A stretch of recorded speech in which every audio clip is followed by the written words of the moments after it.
I'm an expert with the horse, so I train the horse to gallop and shoot arrows for me, so I don't even need to be there. I'm an expert at animal handling. Nay, I did not go there. Forsooth.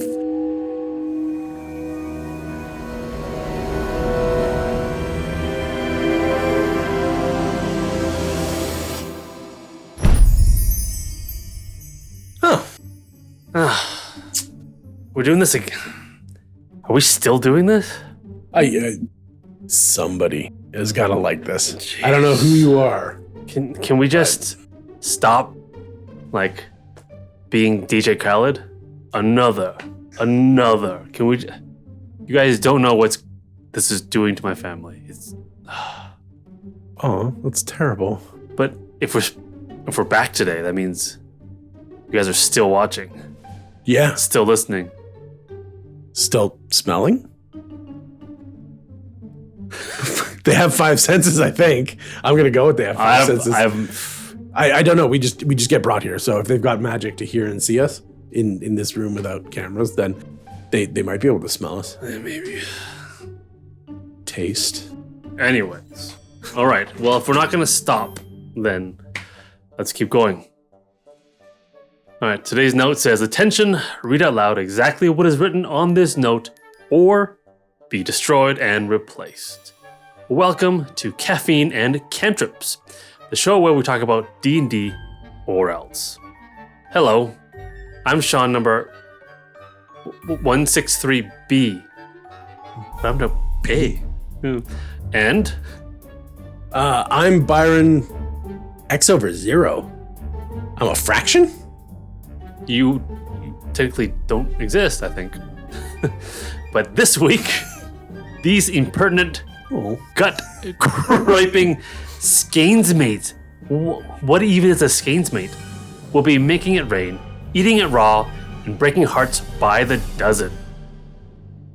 So strap in, lock down, and get ready to escape the rat race.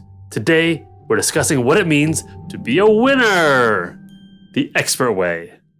Do you feel like a winner? I think therefore I am, right? I have to exist.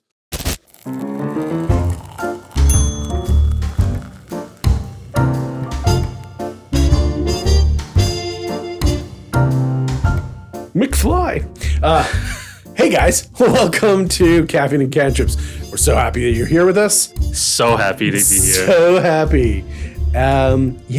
Today we are finishing up our first little series of unboxing class archetypes. I forgot about that. Wow. That's good. Yeah. Quick little recap from last session. That's how we do it around here. So we're coming in. We talked about the martials. We talked about the arcane kind of stereotypes, not just the classes specifically, mechanically, but the magic guys, and the punchy guys.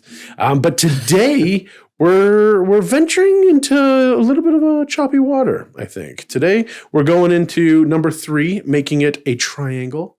Illuminati. Oh, triumvirate? The triumvirate. A triad. The holy trinita. But we're going into experts. What we're calling the expert stereotype, which is a little up for debate in of itself. Yeah. But at this time, we love it. You love it. So let's continue rolling. Throw down that like and subscribe. We'll get that out of the way nice and early in this episode. We love you. We appreciate everything that you guys are doing for us, helping us rise up that algorithm ladder. Mm-hmm. So keep it up, and we'll keep it up too. I like how you said, stay well and subscribe. Or else. Or else. I love it. Deckard, he's on our side. Yep. Is he an expert? We'll find out. He definitely. Well, he was an arcane. He was a sage last time. Maybe he's an expert. Deckard's a lot of things, and they're all good. They are all good, except when he's trapped in a cage. But anyway, so continuing with a bit of tradition, Sean, you have defined for us these past couple definitional kind of stereotypical. Yeah, the bounds at least that we're going to work in when we start talking about this. Mm-hmm. So do you want to take a stab at the third one since you did number 1 and 2? I mean, right. So we talked in our other series, right? The first one's the martials. Typically, it's our fighter types, right? Mm-hmm. Barbarians, our magic types, our mages and sorcerers. today we'll be talking about what we're going to call the experts, which is like our bards, our rogues. Okay. But we're going to try to expand that out, Yes. right? Yes. Like we That's do. what we're doing. Yeah, in this series. So to get started, like you said, we're going to put a definition so that everyone knows what we're working with and sort of what bounds we're talking about here. So to get started, I think the experts are the type of characters who basically use their knowledge of how the world works as it is, right? And they add their own ability to utilize it in order to sort of solve problems and affect change in the environment around them. Okay. But that's a sort of the main idea. And some sub ideas in there, I think, would be the kind of characters typically they focus on non-direct solutions to problems. Yes. Right? Yes. For example, the fighter might hit the guy in the head of the club and then take his money. Right? The thief might just walk by and just expertly just lift that gold pouch and nobody's the wiser. So non-direct solutions. They also typically use tools, various tools to maximum effect. Okay. And I think we talked about it, right? They use the world itself to express their wills, whereas the mages use magic to express their wills. The martial types use their weapon and their sort of physical prowess to express their wills. The experts use the world itself. So things in the environment, their knowledge of how people work, right, how they fit into all that. So think about, I think, in typical media, think about the characters, the main characters from maybe that Ocean's 11 movie. Okay. Right, all of them, they are experts in their own way, in their own field, and they come together to solve a problem in a non-direct kind of way. Exactly. Right? Other people might be, say, Han Solo from Star Wars, in my opinion. Aladdin from the Disney movie. Street Rat. I don't buy that. Well done. Yes. I don't buy it for a second. Or Indiana Jones, famous for being named after a dog. Is he famous for that reason, or is it maybe outrunning a boulder? Well, it depends who you ask. If you ask his dad. Sword. Oh, yeah. Fair. Yeah. So yeah, think about those type of characters. I think in my mind, they really exemplify characters who are of the expert archetype. And I like how you defined it there, kind of sort of specifically, like the martial types. They are very direct. They're very force, right? You put a barrier in front of them, they smash through it, right? The arcane types, we could really use an explosion in this fireball-sized room, right? So I'm going to create an explosion. I'm going to bend the world to give me what I need, and I'm going to manipulate the world because I need that direct impression. Whatever that is, even if that's suggestion, a non-combat kind of thing. No, I need to change you to bend to my will. Yeah. Right? Whereas what we're talking about here with the expert is that they're using the world itself, right, as it is. They don't need to manipulate it. In fact, they need it to be the way that it has always been, because it's got a set of rules about it and how you can play it, how you can manipulate, and how you can, play the right kind of tune, and everybody dances to it. Yeah, it feels like the martials, there isn't really any sort of rules around or philosophy around how much force to use, right? And same thing with the magic types. Extreme. Right? There's a door, the martials are just headbutt it until it breaks, right? Whereas the magic types will just shoot a fireball at it. Whereas the experts, I feel like they are the types that use the minimum amount of force in order to get things done. I mean, it's debatable, but typically it's like that, right? Instead of kicking the door down, they'll pick the lock with a funny shaped wire. Interesting. And yeah, that's interesting. That's interesting in the way that they're going about necessarily doing it. Yeah. So I think with that sort of definition, again, it opens up the this archetype to other classes that aren't your traditional ones, which would be your rogues and your bards. Mhm. Anything else? I mean, mechanically, when we talk about expertise and whatnot, Like traditional. sure. But I think an expert could also be somebody, and this is where this one gets difficult and why we left it for third. Yeah. Like I believe that potentially like a church inquisitor could be a sort of expert in the way that he has to go about things, right? Okay. Because he's got to, exorcise some demons or whatnot. And where's the demon going to be? Well, we got to find it. We know the demon's in one of these three people, right? You need to go about using your skills and your knowledge and all of these things. You got to be subtle and you got to be a detective and you got to like John Constantine. No, well, I would consider John Constantine more of kind of a martial type. Okay. Right. He needs the tools and the equipment, but then he just goes and bashes the thing over there. Right. Or throws it in a mirror and then throws a mirror out the window. Archangel Michael. Back. Do it, John Wick. That's what they needed. John Wick, John Constantine style. Too many Johns. Right. It's all the same guy. He just changed his last name. Same haircut. We love you, Keanu. Self-sacrifice. Now I don't have cancer. Oh, now you kill my wife and my dog? It's the same guy. He changed his name, right? It's always losing people. Right. Neo? But when we dig into it, I think that it's a little bit more of an elusive term and what it applies to. And it's definitely harder because you can have somebody, when we're saying it's not tied to expertise, right? The mechanic of expertise necessarily. Yeah. Right? It's about somebody who's very good at what they do. Right? And so that Ocean's 11 that you brought up, they are not all Mary Sue's, or they're not all individuals that can do anything and they always succeed. And there's 11 of them in the first iteration of it, and they each have their own specialty.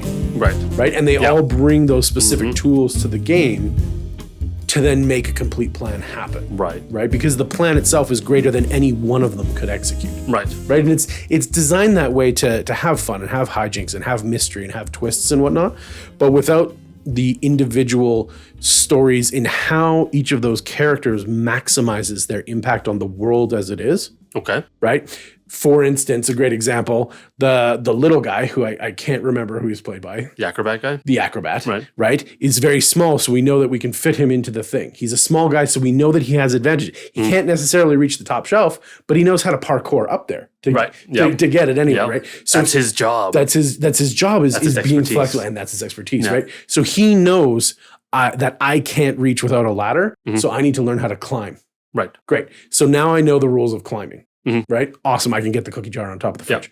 No problem. Right? I can also be smaller so I use less air and all that kind of thing, right? So all of those things that they did to put him specifically in the position that he was, he knew how to maximize the manipulation of those things, right? To bring his abilities to bear. Right? And I think that's one of the key aspects is that resourcefulness that you develop, is that ability to call upon kind of a very wide assortment of topics and iterations of ideas that you can apply to these things so that you can always have kind of a solution as long as it's within your wheelhouse. And if it's not within your wheelhouse, you know a guy, right? You're resourceful enough to be able to pull on those strings of the world and get that I know a guy going on into it. So I know an expert who can do it. I know somebody else who knows that thing. They can supplement my plan and we can drive that forward. Okay.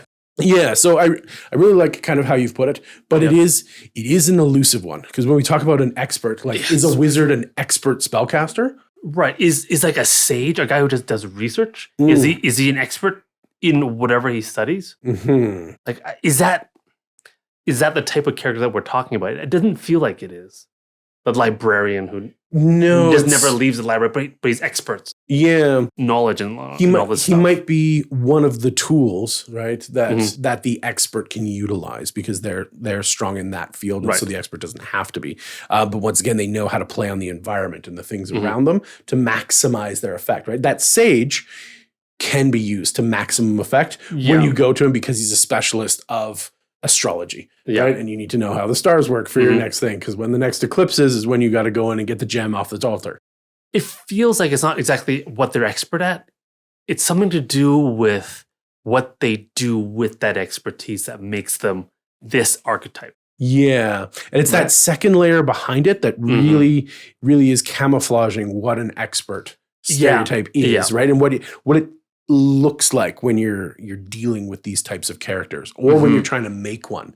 Because like I was saying, like, is a wizard an expert spellcaster, or is he just proficient? Right. And when we're looking at this, we have to look at kind of what is a layman, what is kind of a practiced, what is a proficient, what is a expert, right? In just kind of a hierarchy of skill.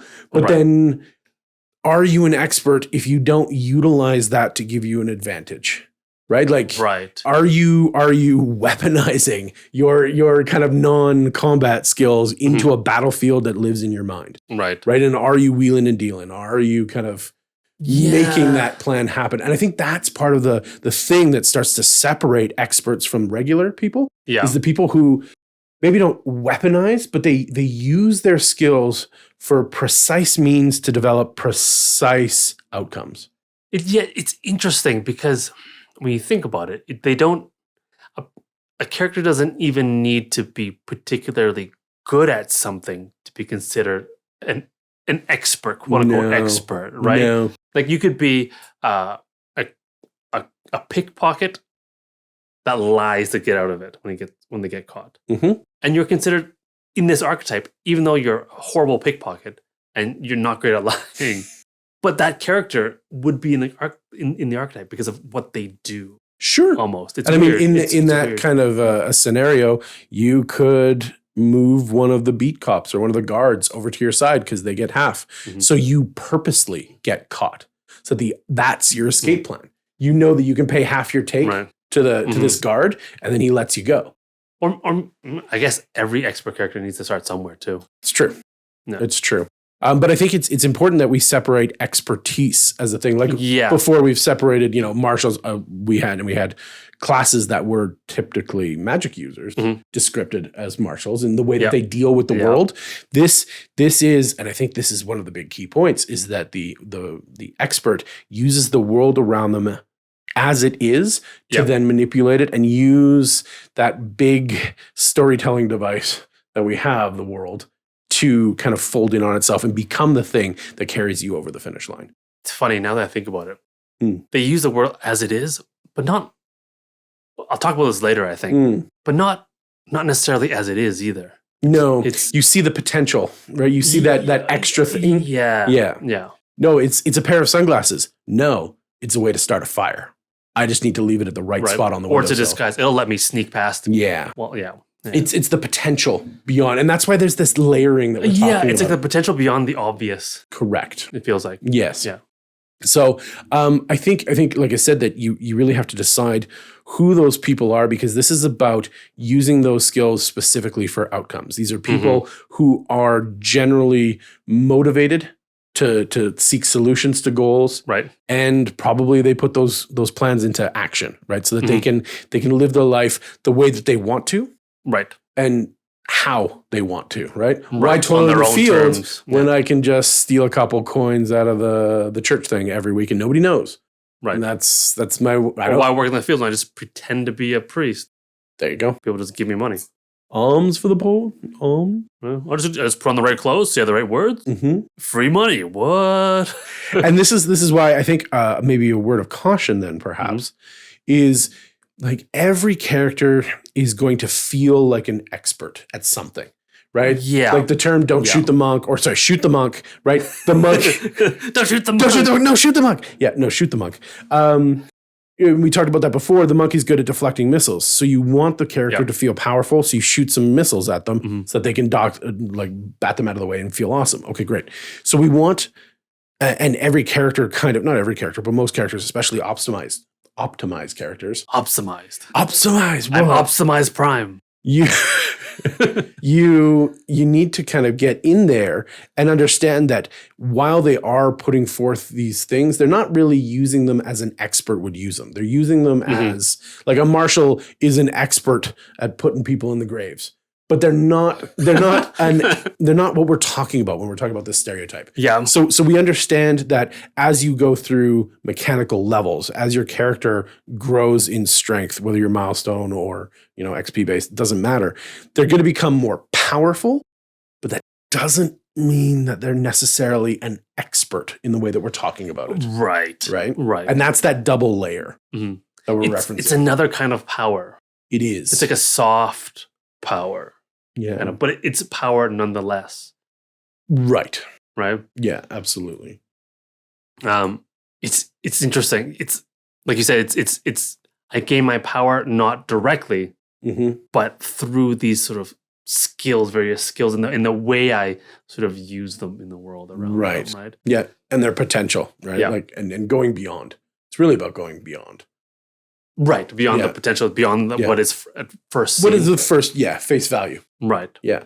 Okay. I think I don't know if you guys need more elucidation on what we're talking about. Let us know in the comments, and maybe we'll add some more Clarity for those of you that, because this one is a little bit tough. But let's move on to sort of what does this look like mechanically? Oh, okay. This will help. This will help. Yeah. So basically, I think for these expert, quote unquote, expert characters. Oh no, it's expert with an exclamation. Oh, expert. So I think some things that you can think about mechanically is skills. That is hilarious. Sorry. Skills. Because any character, no matter the class, can be good at skills. Yes. And they do get good at skills automatically. Yeah. Anyways. Just what we were talking about. Yeah. But in making this list was kind of ridiculous, actually, of skills, because experts, depending on what kind of expert you are, you'll find any and all the skills useful. Like persuasion, deception are sort of big ones. Performance, of course. Yeah. I'm talking about the little Asian guy from Ocean's 11, Yes. right? Who's an acrobatics, right? Athletics is good if you need to run away for a long time for whatever reason. Even something more esoteric like religion. The character who just puts on the right clothes, says the right words, in the right building, gets money for free. But religion would work really well in that kind of a a character who's using his expertise and his expertise in religion in that way. Yes. Right. So yeah, I mean, but that's the end of my sort of list off the top of my head. But any of them, right? We talk about survival could be great. Any of them. Well, it's about bringing those skills to bear within your campaign or within the problems that you're approaching, right? Like you said, the face of the party is generally always going to be using persuasion, deception, performance. Great, but I mean, you can, and when we know this, you can use that to distract, right? Just as much as you can use that to blend. Right? It's very simple, and we kind of already know some of those, so it's a great place to start. But when you get into some of the more interesting ones, what does an expert of insight look like? Right. What is a person who knows how to read, and talk about this with your DM, whatever, right? Like, get in there and be like, no, I want my character to be able to really read body language. That's what he grew up on the streets, whatever street or street. He knows if you've got a dagger on your hip. He knows if you walk a little too straight, a little too upright. Right. No, definitely not a peasant. Well, like a con man would definitely be an expert at insight. I look at these people and I know which ones is the targets. Yeah. Right? Because I can tell just by looking at the way they hold themselves, how they speak, their clothes, where they're hanging out. Right? Nice clothes. Bad to low average in, drinking cheap beer. What's going on? Looks stressed. Maybe that's the guy, right? Who's in trouble, but that might have money. Correct. So that's a great example. Is then going beyond the reactionary. Oh, what do I see? Tell me what I just saw. Tell me more about what just happened. Into what are they nervous about? Are they looking around like they want to be noticed? Are they not looking around like they don't want to be noticed? Right? I want to get more reading of their intent and intention and why they're here, why they're the fish out of water in this particular position, because I know how people are. Right? So you're taking that skill and you're activating it to the... No, insight's a really good one. really, if you use it in that way, in ways that we don't typically use it, because we use it typically very passively. Yeah, like I said, game, what did they mean? Were they lying? Was that the truth? Or is he trying to like? Yeah. Which guard seems bribable? Yeah. The most bribable one. Yeah. And then they go talk to his family, talk to his husband or his wife. Are they having a good relationship? What can I What is there anything I can use to influence this guard some more? Blah blah blah blah blah. Insight. Insight would be great. Also investigation. Yep. Right. An expert of investigation, like that private eye, that sleuth. Yeah, you are specialized in going the extra mile in figuring out the clues. Yeah. Right. And collecting the clues. Putting it together might go into your intelligence or might go into whatever, but investigation is an intelligence stat. Yeah. But those things of when we start asking, what's a non-direct way, a non-direct skill, you think? Cooking? Interesting. Yeah. What's an expert of cooking look like when you weaponize it in quotes? Right? Oh, yeah. How do you activate that? Oh, hey, you guards look hungry and it's raining outside. I just brought you some stew. Just some stew. Yeah, why don't you guys eat this? No. It's not laced with poison. It's not whatever, but no, we've ingratiated ourselves. No, we want to seal the jewels. There's a banquet going on at the castle today. Classic. I need some, right? I need someone who just looks like they can cook at least, right? To mix in with them. Blah, blah, blah. Depending on the situation, any of the skills could work really well, I think. But you talked about intelligence, and and stats. Yes. Stats, tech, charisma, intelligence, yes, obvious. Wisdom, very obvious. Yes. Dexterity seems very stereotypical. Strength and constitution could work, I think. There's less use cases for them than the rest, I believe. But yeah, typically charisma it depends. Again, it depends on what kind of expertise. No, you could specifically get your strongman captured by the guard because he's strong enough to bend the bars to escape later after you purposefully get caught. Right? So you're going to plant that. I know a guy, right? In quotation marks. I'm going to plant him ahead because once again, I'm using the world. Right. This guy has a really high constitution, so I'm going to stick him into the wine barrel and deliver it. He's going to hold his breath the entire time to get inside. If it's a quick delivery, or water breathing, that's good too. He can high constitution. Low magic campaign. Do it for the Gipper. Also, because he'll start drinking alcohol and he needs to stay sober. Oh, good for him. Yeah. Good for him. It's a good way to go. So that's stats. Fairly obvious, I think. But then we go into things like, we talked about in the definitions, they typically use tools, right? So various tools that you can think about, right? I feel like the expert always has the perfect tool for every situation that they're sort of designed to go into. Right? So be that the ever humble lockpick, right? Think about kits, right? Alchemy kits, disguise kits, forgery kits. But other things like crowbars, of course, rope, blah, blah, blah, mirrors, all the weird stuff that you wouldn't typically sort of use in a normal campaign would go great with sort of expert type characters. Right? So an interesting, as a quick aside, an interesting thing that some DMs do at their tables, and a great way for you as a DM, if you're a DM out there, to interact with your players and their PCs in a certain way, is for an expert character.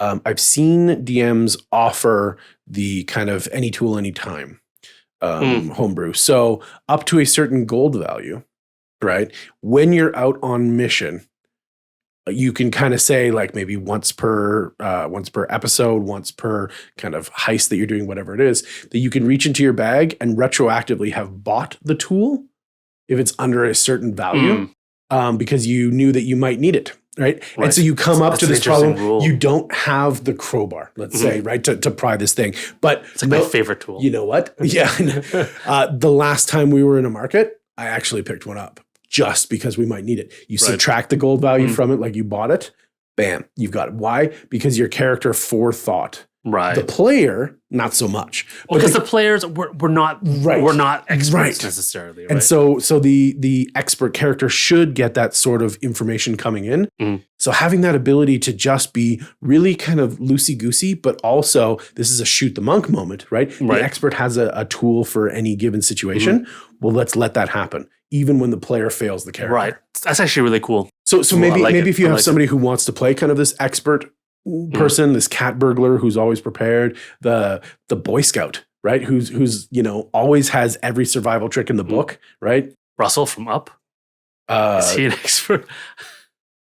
Maybe. Maybe he has a lot of badges. Yeah, a lot of badges. But that's a great example, right? Of no, I know how to start a fire with a piece of string. Mm-hmm. Yeah, no, it's super easy. Let me show you how. Oh, I just need Tinder. I've got Tinder in my backpack, right? MacGyver for all you oldies out there. Yeah, there's a younger MacGyver, not as good, but in my opinion, nonetheless, that kind of homebrew I think could really go a long way to do what you said. Yep. Of having somebody who's always prepared for that thing. Yeah. Having that like mobile shop within reason, like, oh, we need 1,000 GP gem to revive this. I just happen to have one of it. No, I'm sorry. No, you don't. But right. Anything under 10 gold, maybe. Yeah. And maybe just as we're talking about it, raise the gold value as the party goes up in level. So maybe it's like 2 GP per level or something, right? It's just little stuff that they have access to. Right. But anyway, sorry to kind of tangent, but I think that's a cool way. Level 1, it's just iron crowbar. Level 10, it's gold embossed crowbar. Gold embossed. What does it say? Break me. Oof. Ooh, that's an aggressive crowbar. Right. So anyway, talking about tools though, I want you guys to think about a weapon is a tool too. And I think in some ways, the expert characters, when they're fighting, they don't use their weapons like a weapon necessarily. I think they use it more like a tool to get the maximum effect with the minimum force. So things like sneak attacks, right? Really sort of exemplify that the weapon is a tool type of mindset, right? So that's a type of tool. Another type of tool that expands things is magic. Oh, okay. Magic is a tool too. So just because you're playing a mage or a druid or a sorcerer doesn't mean don't have the tools, the ability to use tools, because you have arguably more tools at hand and more flexible tools than a non-magic caster has. So think about things like cantrips, right? So good, right? Cantrips. They're like tools because you can just use them for free. You have them, right? Correct. Great ones are shape water. I love it. Who doesn't like ice? Right? I need a key. I can just shape the water in there and then have it frozen, then take it out. Oh, now it's a key shape. Oh, interesting. I just use the water to blow up the lock. That works too. Right. Right. But if you don't want to leave evidence. No. Or you want to make a mold of the key so you can come back later. Yep. All sorts of fun thing. I want to, something to block the door so it can't be opened. Just a thick ice. Right? I need a bridge across the moat. I need a knife. I need a hammer. I need a whatever, right? Yeah. As far as your creativity can take. Yes. Absolutely. Friends. Aww. Perfect. Let's be friends. Let me through the gate. Guard. Right? Let me talk about your wife. Right? What'd you say about my wife? We're friends. We're friends. Well, yeah, but it goes a little sour after, doesn't it? But once you get past, you're not sticking around for long. Right? Acid splash. I remember in second ed, I used to ask about acid all the time. Is there any acid in the store? Is there any acid in the store? Every shop, but acid splash. Cantrip, you have acid. It does enough damage on a person. It can do something on other materials for sure. It might take a while, but you just keep casting it. This is correct. Right? Yeah. Well, and just in case you want to splash it on your new friend simultaneously, you can hit the guy next to him too. Right? Fun. Good one. And Mage Hand. You can't forget about Mage Hand. No. So good and free. Right? I think every character can benefit from Mage Hand. I know. And then Minor Illusion. If you're creative, Minor Illusion is so good. Yes. Obviously, specifically when we're talking about an illusion wizard, that you can use both sides of the cantrip simultaneously, sound and image. Yeah. But even one or the other when well placed with finesse, right? Using the tool correctly to its maximum effect. Great. Yeah. Very good. Yeah. So that's a magic, but there's other types of magic too. Oh. Maybe not so much of a tool, but say something like non-tool is animal handling. Use animals as a tool. They're not tools. They're living beings that are, right, worth our respect. Fictitious living beings worth our respect. Animal handling, you can train animals. Of course. To do your things for you. Yeah. Right? If you don't have animal handling, wild shape, you are the animal. Right? Look at me. I'm the animal. You are the animal. Yes. Right? It's great for all your sneaking around business, right? Yes. Or observations or whatever spying that you need to gather information. Well, we've all heard of the druid that turns into the spider, right? And then crawls in and around the dungeon or the house or to get the full layout and everything. Sometimes much to the DM's chagrin because they had surprises in there. Yeah. But still, no, using that to maximum effect. Yeah. Yeah, absolutely. And then familiars. Familiars. Yeah. Everyone can have a familiar. Just if you have just get the feat. Yeah. Right? Ritual casting or something. Wait, find familiar, is that a ritual? Find familiar is a ritual. Yeah. Yeah. Right? And familiars are infinitely, they get such a bad rap, guys. Be nice to the familiars. Yeah. They're so useful. Shove the diamonds down their neck and then unsummon them and then resummon them, get them to... But they can... Yeah. All right. If your DM lets you someday. Don't let them DM. Don't let them. Don't let them. Don't let them. But that's just a couple of ways that a magical character can use their magic in sort of that expert way, right? Instead of fireballing the door, you can just break the lock with a simple cantrip. Yes. Right. So that's just a brief look at some examples of how mechanics can be used to make that expert character without having to dive into the rogue class or the bard class, right? To get those specific sneak attack and all that kind of stuff, right? This way, any character or any of the other classes can also be expert as well. Right. Right. And in doing so, they're collecting additional tool, right? They're filling out their tool bag with all of these different options that and that's why I like focusing on, mage hand, find familiar, both amazing pieces of utilization and how things go. Like once you have leveled spells, knock. Right? Well, knock or, simultaneously, you know what? We didn't have a sneaky thief this time. So no, fighter, you're going to bash open the door. Silence. Yeah. Right. And just invisibility, you can do whatever you need to do. Darkness, right? We all know about darkness and devil's eyes and all that kind of stuff, right? Taking these things and really maximizing the effect. It's almost like a version of optimize, right? Optimization, not at the PC level, but optimization at the skill level. Right.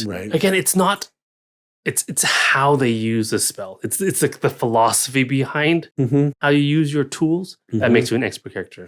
And really, like we said before, but just to hammer it home, look at what the face value of the spell or the tool is, and really go as far as you can down the road of what else it could do. Right? If you never saw this thing before, what would you think it is? What would you think it could do? Right? Really try and get rid of all those preconceptions. I know I keep saying this, but get rid of those things and just stop reading the book for its words and start reading between the lines, right? And start sliding into that rule of cool. Yeah, I know it doesn't say exactly this, but why can't I do that? Right? And the worst thing that's going to happen is the DM says no. Right? No, I don't think it'll go that far. Oh, okay, great. Then I won't do that. Awesome. All right. I'm going to do this instead.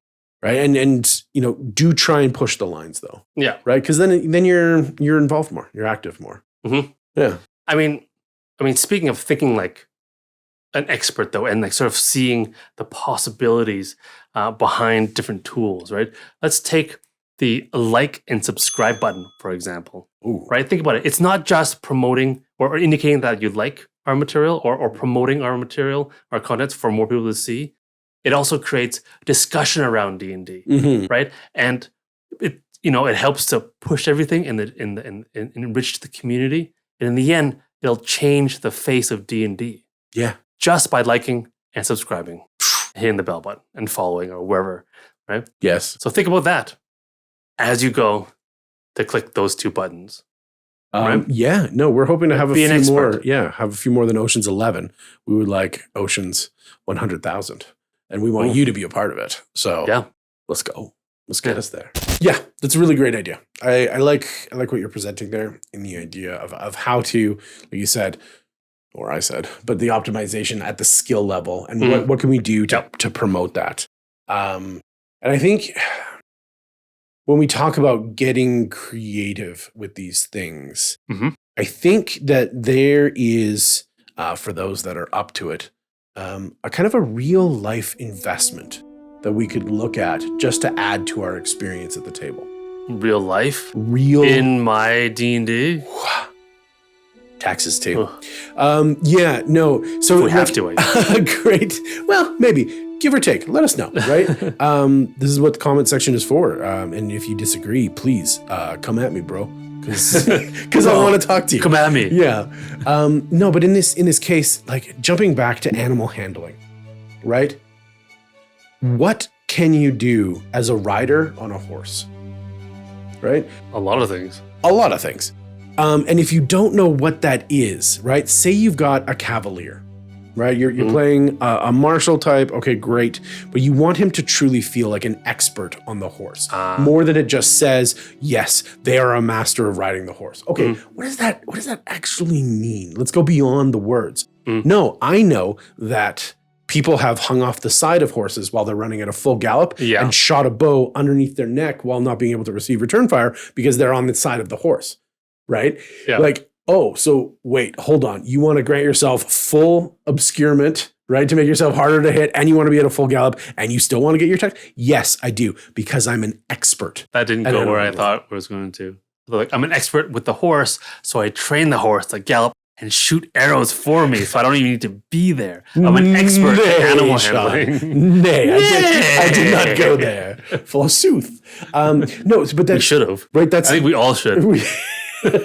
But that's another example of taking some real life ideas of what famous horse cultures have done in the past. What did the Mongols do? What did the Native Americans do when they maximized the effect? Right. Right. And it wasn't until technology kind of really took over that those things became outdated. They were experts. Horse cultures. Horse cultures. Okay. Yeah. And I think when we start doing that, when we start looking outside, right, we're talking about, okay, a familiar. Great. Right. But what happens if they actually have animal pets? No, he's trained a poisonous cobra to just be happy in his shirt sleeve.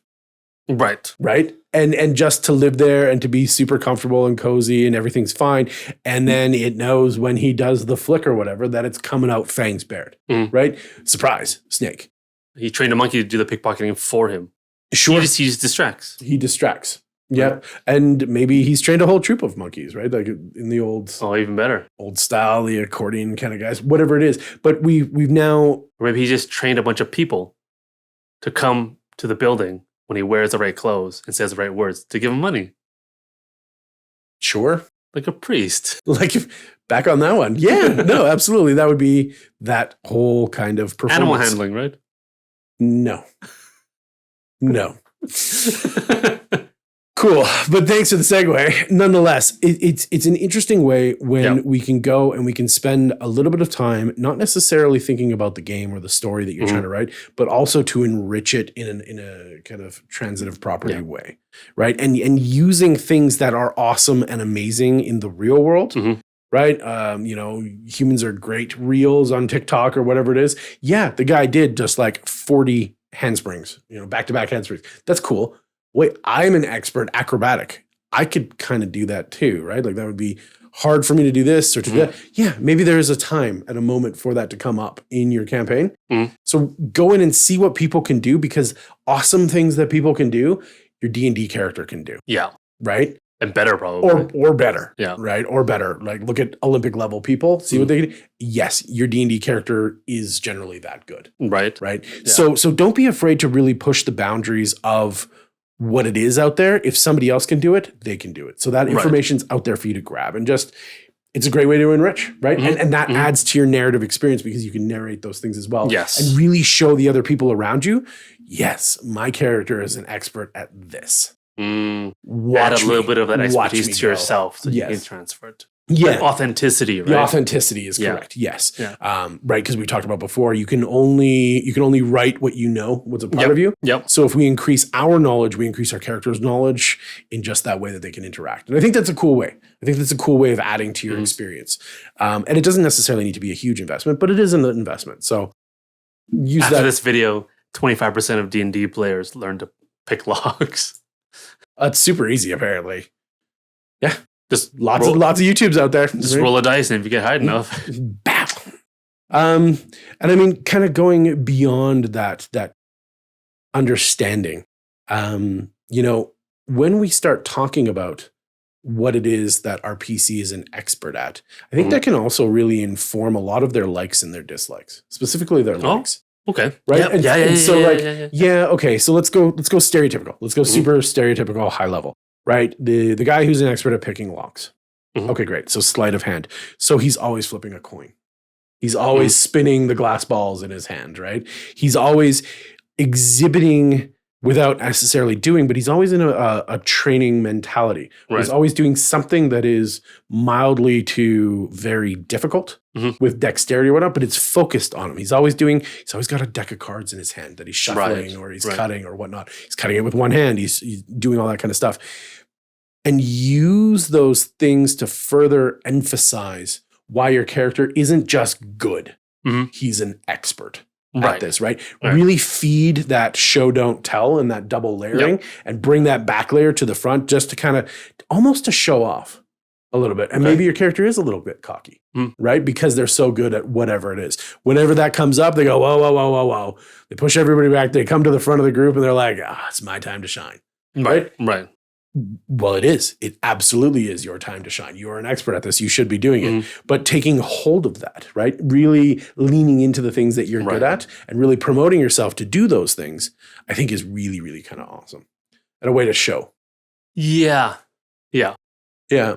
So it's these ways that we can emphasize what you were talking about in the mechanics to really showcase why you're it's not just a check mark in a box that says they have expertise on this. Yeah. Right. And so my character's just good at this. Right. Right. It allows you to lean in and it allows you to promote these things in a show, don't tell and in your narration that really, like we said before, like it digs deeper. It shows more. No, that makes a lot of sense. Because if you put enough time and effort into becoming an expert at something, it becomes a part of you in a sense, right? Like in some ways, you can always tell that someone was in the army. There's just a way of standing and a way of speaking and behaving that has become ingrained into you by that process of becoming a soldier. They're also calm with themselves. They're comfortable in their space. They stand kind of, chest up and out. Like not all of them, but stereotypically, like these things. Yes. Right? Yeah, there is key traits that kind of seem to stick with those people. Right. And we thank you for your service. But it's in them so much that they can't not be that thing. Yeah. Or like VPs and CEOs. They all have a certain something because they are high level management that is ingrained into them. And even if you weren't like that, you become a little bit more like that after becoming sort of proficient in that level of skill. Steel sharpens steel, baby. Yeah. And so it's going into those. I like it. Yeah, it goes into those things. And so I think this is a way to convince others, right? In the theater of the mind that you truly are an expert at what it is that you're doing. You're not just proficient. You're not just whatever, right? It's a way of showcasing your character in that light. And interestingly, I think another great way to showcase yourself is to not showcase yourself at all. It's to bring other people into your story. Right. Yes. So that you can, like we were talking about, the world is a tool, NPCs are tools, the city is a tool. You're a tool. No, everyone else at the table is a tool. You're an expert.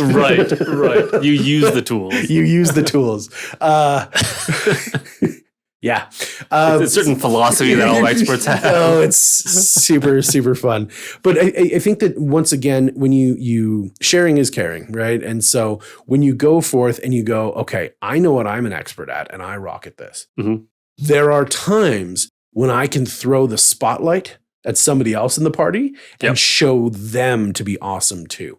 Right. And who doesn't like a hype man? Who doesn't like, the person who's going to be like, no, you got this. You can wrestle that lion. You're Hercules. You can totally wrestle this lion. It's just a Numian lion. Don't worry about it. You're that guy. Yeah. Because you don't want to go fight the lion. But Hercules, he's on a mission and you're there to support him. So why not get in there and really work with the DM? Like we said, hey, DM, can we install this homebrew? Right. So that, I can't think of everything, but if we need a 50-foot thing of hemp rope and it's always available, like, can I just have that? I'll still pay for it. I'm still going to follow all the other rules. But I did have a bundle of that in my bag. Yeah. Like, help me help you and the narrative at large. Yeah. Right. Simultaneously, hey, fighter, you're really strong and we can't get a wagon up to this wall. I just need you to give me a boost. Like, throw me up the wall. I'm going to be perfectly fine at the top, but I need you to lend me this moment where you can be awesome, so I can be awesome. Well, so we can be awesome together, right? And so bringing people in, we've talked about that, introducing other people to our stories and being there to maximize the RP opportunities, maximize their skills.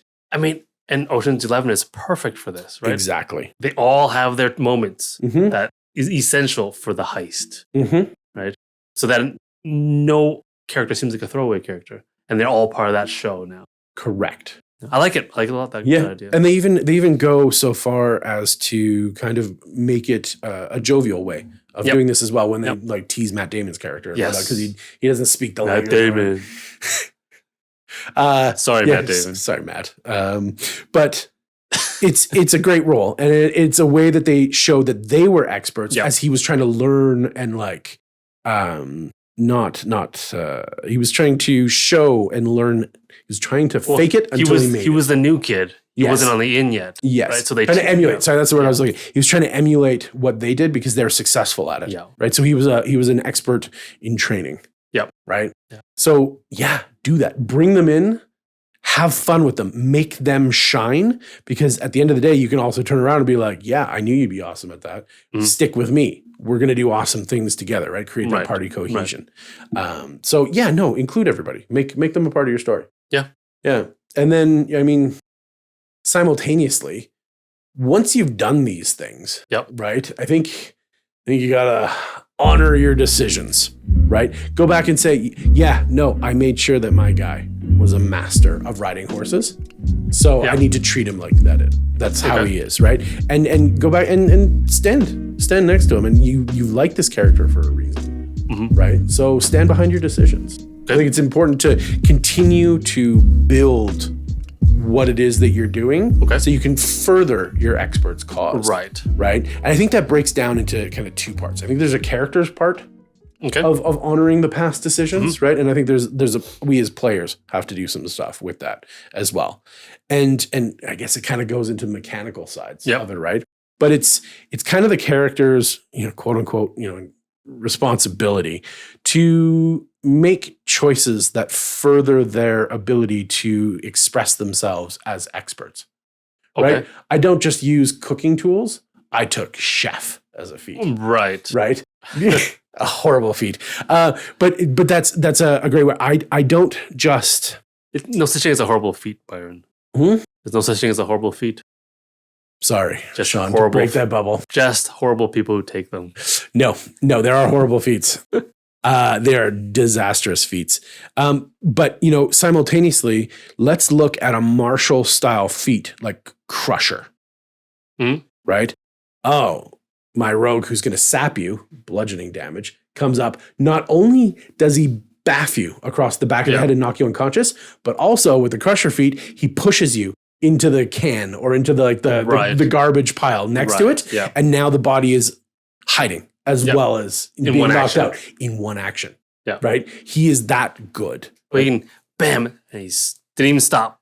Didn't even stop going. The guy just got pushed out and away we go. So these types of things are additional tools that we're layering on top, right? Okay, you're the face of the party, performance, persuasion. Yep. I took actor. Why? Well, of course I took actor, right? I want to be able to emulate things perfectly. Maybe not Kenku perfectly, but perfectly. Yeah. Right. And so these decisions that we make later down the road, I think leads us towards a stance of optimization. Okay. But when we're, like I said before, when we're looking at optimizing at the skill level, not at the total PC level, I think that's part of what we have to do. And stay true to those goals. Right. Okay. Sure, we're gonna expand and we're gonna blow open all of the possibilities that we have. But we're still an expert at heart at the thing that we've chosen to do and chosen to excel at, right? And so I think that that's really important to do. Also, even with multi-classing, right? Go in and make things that make you a better whatever it is that you want to be, right? So yeah, you were a thief, okay, but now we're gonna subclass into sorcerer. Why? Because I want subtle magic. Right. Right. Yep. I specifically want subtle magic. So while I'm sneaking, I can cast spells quietly. Right. Right. Because that's the shtick. I'm the shadow. Avada Kedavra. Oh, what happened? What happened? What? It's the redhead. I think he did it. Get that dirty Weasley. Right. Get that dirty Weasley. But yeah, no, I think when we start choosing these things, right, they need to Hagrid. He was sneak thief the whole time. We need to layer these choices on top of each other, right? And so staying true to the goal doesn't mean that you can't defer. It doesn't mean that you can't find something else that you love and you want to take the character in a different way. Right. But if you're trying to embody that expert, right, choose things that are going to make them not just good, it's going to make them awesome. I mean, assuming that you chose to make an expert type character because you enjoy it, this would just making sure that you keep enjoying them in new and better ways, right? More intense ways, right? To make the thing that you already enjoy even more enjoyable. Yeah, no, it's great. Yeah, and I mean, I suppose rehashing a little bit, but really that's going to come down on the player part, right? Once again, going back, looking at a manuscript of how people fight, right? Because your performer, your con man, is somehow, dishonored a noble at the ball because he didn't know the dance because it was from a foreign land and he didn't practice. Okay, great. And now he's in a duel. Right. And so he shows up to the duel and he brandishes a sword he's never seen before or used. But one time in a manuscript that he read, this is how you're supposed to look when you fight. Right. And he strikes that daring pose and he rolls out the intimidation. Yeah. Now the noble doesn't necessarily want to fight. Right now he's bluffing his way through that moment. Awesome. Like let's push into that. Let's use these things, use the things that we've developed in real life to inform what's going on there. Because if they exist in our world, they probably exist in their world in that kind of same lexicon. It's funny. We talk about this in our episode of when we talk about why we love D&D. And one of the reasons was because playing D&D can really improve your life in real life. Right. And by doing this, it does. Right. Like read a book on how to negotiate, how to bluff, right? How to be convincing. Yes. Right? And then just so that you can role play better. But because you can role play better, that means you actually. Are you suggesting that we start a 75 hard D&D edition? Yes. Yes. Great idea. Great idea. I mean, it can go into other directions too, maybe darker ones, like how to deceive without lying. Right? Stuff like yes. Right? Yeah. But then you can also, I mean, it's zone of truth. Don't be deceptive in real life, but it'll teach you how to detect deception. Correct. Right. So the next time that salesman tries to be schmarmy with you, right? Yeah. You're like, I know your trick. I know what you're doing. I do not accept that coffee. Let's talk about the final price right now. Right. Yeah. Right? So like reading about that stuff, absolutely great for your RP, great for you. So why not? Hey, improving the best part of D&D. You. The tools. And the experts. You're the expert. You're Sorry, the expert. You're the expert. Yeah, you keep forgetting that. And what this really lets you do, I think, is change the way that you role play as well at the table. Because now you can go hard in the paint, right? Like you're ready to kind of throw elbows because you're armed with knowledge and with proactive choices to support that, they both kind of reinforce each other. That you can go in and have that confidence at the table to, embody a little bit of the expert character that you're playing and be like, no, I got this. Right. Why do I got this? Because I got a plan, right? I got the skills. Yeah. I can make it happen. And going through that will also maybe help you play that confident character that you want. That heartbreaker rogue that always just kind of floats around and by the dozen seems to not care, right? He seems really disconnected, but he really does care. He really works on his skills. He really works on his ability. But it's gotten honed to such a place where it appears graceful. It appears easy. He's an expert at it. Right. And so he can move around like he doesn't care, even though he really does, because that's him now acting as well. And he's playing a different game. And he's expanding what he's doing because that confidence, that's a tool. Right. Absolutely. So however you want to put on your public face, right? Put on your party face. Your game face, baby. All of these things allow you to, like we said it before, Bear Grylls it, right? Like adapt to what's going on, improvise a solution from your tool set and from your reliability of a wide swath of things that you can do, and then overcome that problem. Right. Oh, bam. It seems so easy. Just like that, right? Just like that. Done. Yeah. I mean, no, you make a good point though. And I wanna sort of jump off of that. When you're talking about like the role playing, right? Yes. And the way that a character behaves. I want to talk about sort of how you might sort of role play or build a character that has sort of that immediate recognition as an expert. Right? Like if we go back and we look at the Ocean's 11 guys, like from the example from the definition. Yes. Like we've got the George Clooney character, we've got the Brad Pitt character. If you look at Han Solo, Aladdin, these guys all have... That would be the Harrison Ford character and the cartoon character. I mean, yeah. Is Aladdin... He's not always a cartoon, is he? No, there's a recent one. I don't know who played him. I didn't see it. Will Smith? That's the genie. Like that doesn't really make sense, but I guess that makes sense. Yeah. Anyways, yeah. So those archetypes. Anyways, let's not go there. But those archetypes, those characters, all have certain personality traits in common that, for us as viewers, we're used to it, right? So if we want to sort of make our characters feel like that stereotypical expert archetype, you can just mimic or take on those personalities traits. And I mean, you don't have to, of course. You can deviate from these, but these are the ones that are sort of traditional that we sort of like, oh, yes, that's the Han Solo type, right?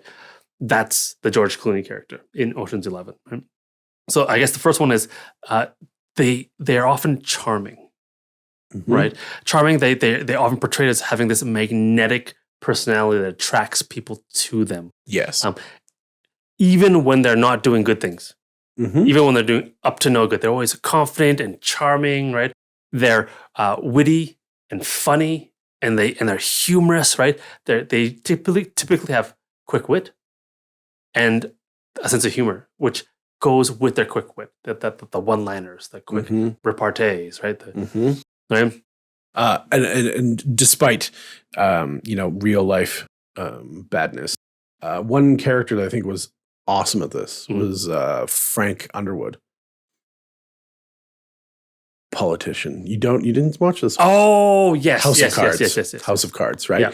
And part of the why I want to pull this one out, once again, the whole real life stuff it sucks and terrible, but the character itself, you knew he was an expert because the world paused. He looked directly at the camera and he let you know how in hand the situation was or how out of hand the situation was. And then he turned seamlessly and went back into it and then executed his plan and showed you how masterful he was at it. Right? I'm going to use my charm, my confidence, my wit and humor in order to charm, distract, and disarm my opponents. Watch this. Exactly, right? And then he is charming and he distracts them and he disarms them and then he goes for the kill. Right. Because he's an expert. Yeah. Yeah. Right. And they're going further with this personality traits, they're resourceful. We talked about that. They're adaptable, right? In the definition, we also talked about this, right? They are skilled at improvising and finding creative solutions to problems using anything and everything at their disposal. So whether they have it on them, whether it's in the environment, so maybe they don't have a rope, right? They use your homebrew rule, not necessarily to buy a rope, saying I bought a rope, but is there something in the area, DM, that let me make a rope real quick, just to give that feel of expertise. I just whip up something, right? Out of nothing. Yes. Right? So they're resourceful, adaptable. They're also bold and daring. Oh, interesting. Okay. Like I said, you don't have to, but typically they are. That's why they're doing what they do, because you have to kind of be bold and kind of have to be daring to pull off a heist. Interesting. Yeah. Right? Or to just brazenly walk past a guard dressed as a guard while not being a guard. Right. But the difference to kind of your shining knight, though, is that they don't have to be courageous. They could be shitting themselves as they walk past the guard. Please don't pick me. Please don't pick me. Please don't. But they put on that face, that bold action. They're still going to dare to do it. Yes. I mean, a lot of them fail. Right? They dare and they dare too much and they fail. Yes. And that's very typical of this archetype as well. Yes. Right? So they're willing to take risks and push those boundaries with their boldness and their daring. Yes. Right? And they are they use this usually either selfishly or for a higher cause too. Can do both. Right, can do both. Yeah. Right. Yeah. And lastly, I think they're typically independent and non-conforming. And they're typically kind of rebels that reject sort of authority and traditional norms, and they live their life by their sort of own rules and their own means. That's why they do the things that they do. Interesting. Okay. Right. Again, if you look at Han Solo, right? What is he? He's a scruffy looking nerf herder, but he's not. Right. He's a smuggler. Sure. He's using all of his expertise to smuggle. Right. Ocean's 11. Where are they? I'm sure they could make a decent living with all their expertise. Right. But they don't. They came together. Some can, some can't. Right. There were successes and failures in that group. Right. When we looked at the sequels. Right. This is interesting, and I think probably the only one that I might push back on of these ones that you've brought up, because I think that there might be a streak of independence in them, but I think that's more self-reliance rather than independent. Okay. Because we've talked about how they use their environment around them. A lot of times the best tools to use are other people. Right. And so you can have Ocean's 11 or you can have their nemesis, the Onyx Fox or whatever he was, right? Where he, right. And so you can have that play off of a nemesis who was bested because 11, 12, 13 minds are better than one in this case. So I think I would push back a little bit on that because like we talked about before, part of the magic of being an expert is the ability to showcase other people's expertise. Yeah. Right. And to kind of use those tools to their advantage. And non-conforming is another interesting one. And I like that you bundled it in both because I think that they are hyper-conforming. Because what we've talked about is they know the tool better than the tool knows itself. Okay. Right? Because we can see the potential beyond, right? I know your law book better than you do, Mr. City Guard. So I know that on Tuesday I can throw my slop here on the street. Right? And that's okay because of this in your book. And they go, oh, damn, I didn't even know it. Yeah, I know you didn't know that. Thing is, I would argue that is by definition non-conforming because people don't throw their slops on Tuesday mornings at 9:30 a.m. every other week. Like they don't, but because I do, I don't have to, but I do. That's non-conforming, right? It's interesting. I know what it is better than anybody else does. Like the conforming people use hairpins to hold the hair up, not to pick logs. Huh. Right? I see the potential beyond the hairpin. Right. but the non-conforming is what I do with it, right? Because I do see the potential beyond the norm, right? Just by seeing, I think the potential beyond what is typically seen is non-conforming. I think because most people, the conformists, don't see it. Interesting. No, I like it. Is my argument. No, and it's good. I like what it is that you're saying. Yeah. I also like what it is that I'm saying. So I like that they're both defensible positions. Yeah. Right. Of where it is and how you use it and how you choose to use it. Because you have that freedom to bounce around. Yeah. You have that freedom to, malicious compliance is so non-conforming, but it's so non-conforming, but it is ultimately hyper-conforming. I'm doing exactly what I'm supposed to do. So that same kind of thing is rooted, I think, it's the same acorn, but it grows two different trees. Right. And I think that's, again, one of the great things about being self-reliant and building these resources and being, independent from them. Right? You are not the tool. The tool is something that you use. Great. It's wicked. Yeah. I mean, that being said, all these personality traits, I want to say, sort of emphasize two things. Okay. One, these are just the typical personality traits. Right. And it gives the general sort of accepted, sort of familiar feel of that expert that we see in movies and books and stuff like that. You can absolutely have expert characters that deviate from these. You don't need to use this list as a rote list, right? You can throw it all out, use some of it, right? Use none of it, up to you, right? The second thing I want to sort of point out is that I might have implied it before, but churchgoers, you're not animals. Okay, I just want to make that clear. Not animals. Not all of you. You beasts. Okay, cool. Interesting. Yeah. No, I'm not going to fight you on number 2. No? No, not at all. You. But no, I do like what it is that we're kind of saying. And I do understand, and hopefully you guys understand, that this is, when we're talking about being charming, being witty, being distracting, being resourceful, adaptable, all of these things. Yeah. Bold and daring specifically in here. Yeah. This is a type of character, right? This is not necessarily all of the iterations of what this is, right? The guy who always sits in the corner eating a piece of beef jerky, but when it's his time to come up and swing that baseball bat, right? He knocks it out of the park every single time. He doesn't need to be bold and daring and whatnot because he's comfortable just hanging out because he knows when it's time to perform. He just gets up and does his job, and that's it. Well, you mentioned before when we're talking about doing this episode, I mean, when we're saying about talking about traditional characters who are experts, you came up with Penny and Brain from Inspector Gadget. Like, and when you think about it, absolutely, they are experts. Yes, but you wouldn't at first think of them as an expert type character. Like you wouldn't. I mean, I would like to see them in the next Ocean's movie. But, Penny and Brain. Yeah, it'd be great, but it'd be weird. It would be weird, right? But they absolutely are experts, right? So I don't want you guys to feel trapped in this list of personality traits.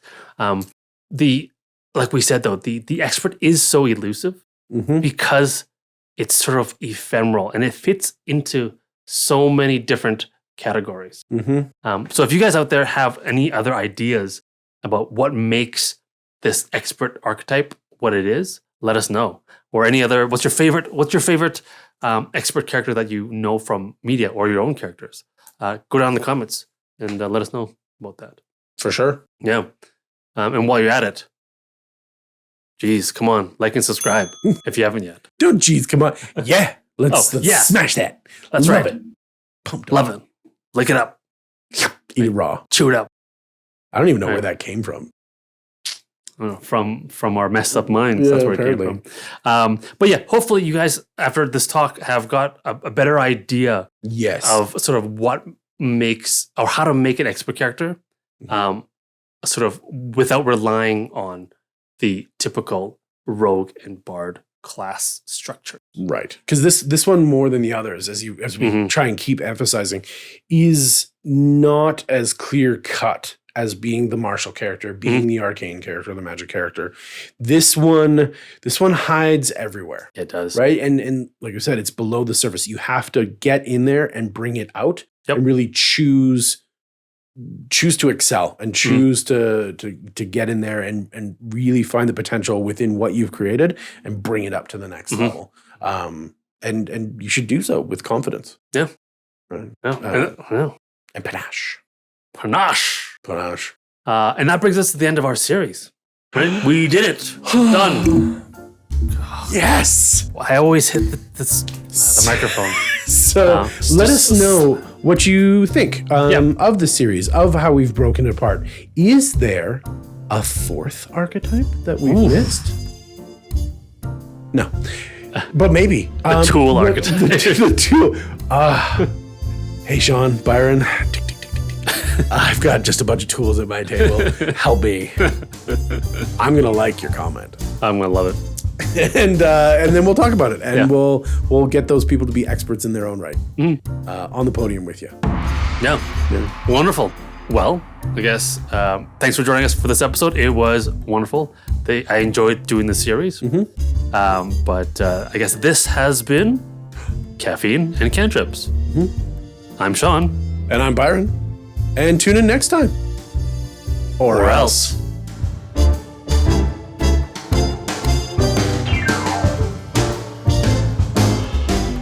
What was that? I don't like filming after midnight. Oh, it's tough. It's tough. I blame your D&D team. I also blame my goddamn D&D table. Tools. Getting in a fight. Starting combat Animals. at the end of the thing. You gotta up your animal handling expertise, Byron. That's what you need to do. Do I? Yeah. You handle your table a little better. But they all go to church. That is not a cut you're using. Wow. That's not a cut you're guys. using. None of them go to church, actually.